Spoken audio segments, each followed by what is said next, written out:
enter to the church, as we sing from the bottom of our hearts, nagtataka ka, bakit ka mayroong nararamdaman? We are not here just for a tradition.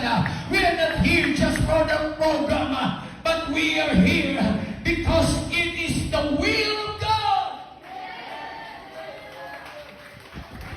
to speak to His people. Sabi nila, for He told them as one having authority.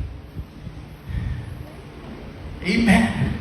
Pag may sakit, the Lord has given us authority. And these signs shall follow them that believe in my name. You shall cast out demons. You shall speak with new tongues. You shall take up serpents. You shall lay hands on the sick, and they shall